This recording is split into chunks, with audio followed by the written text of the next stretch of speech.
എൻ്റെ കുട്ടിക്കാലം മുഴുവൻ ഈ ബീച്ചിലും ഈ പരിസരത്തുമായിരുന്നു. ആലപ്പുഴ ബീച്ച് എന്നെ സംബന്ധിച്ചിടത്തോളം ഏറ്റവും നൊസ്റ്റാൾജിയ, അക്ഷരാർത്ഥത്തിൽ ഗൃഹാതുരത്വം ഉണർത്തുന്ന ഒന്നാണ്. മിക്കവാറും ദിവസങ്ങളിൽ ഞാൻ ഈ ആലപ്പുഴ കടപ്പുറത്തോടി അതിൻ്റെ സൈഡിലൂടെ നടക്കാൻ വരുമായിരുന്നു.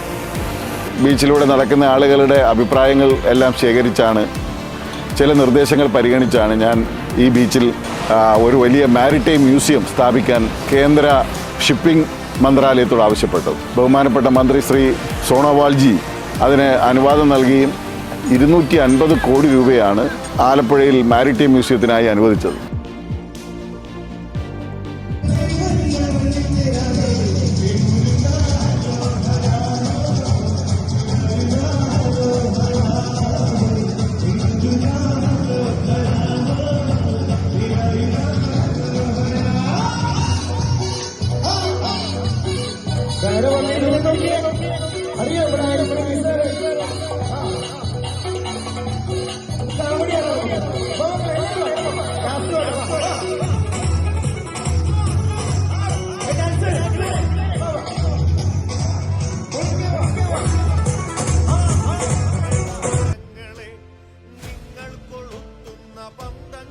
ആരായിരിക്കും ആലപ്പുഴയുടെ അടുത്ത MP?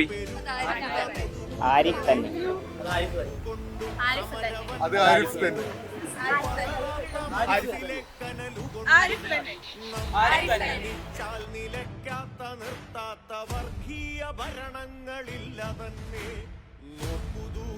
ഏറെ ദൂരെയല്ലാത്തൊരു വഴിവിളക്കിന്നരുണ ശോഭ കാണാം.